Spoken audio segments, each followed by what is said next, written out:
So when the times get tough, don't go back to your old gods, to your old sin, to your old masters. Because that was Israel's story for so long, right? The Lord would deliver them and they would have beautiful times, but eventually they would go back to their old gods.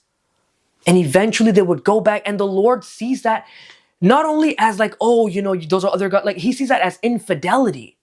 How many times would he draws the comparison of when they would go offer sacrifices to their other gods, he would see that as adultery.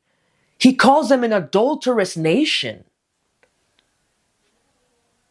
because he's more than just our dictator. In the book of Hosea, he says, the day will come again where you will call me your husband and no longer your master. Because we get in this place of like, I have to do this and I have to do that.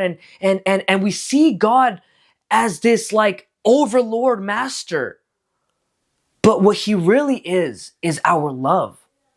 He wants a deep relationship with us, right? The word says what did he say?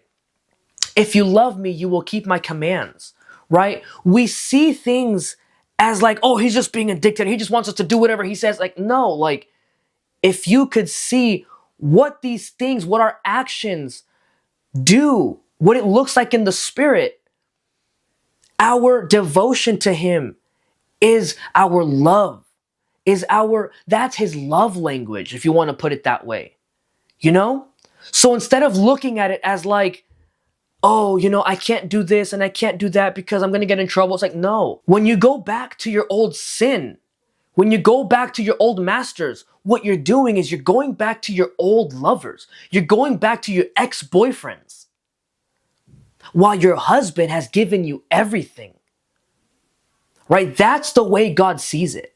He is our bridegroom and we, the church, are his bride, right? The word says he's coming back for a spotless bride. That's who we are to him.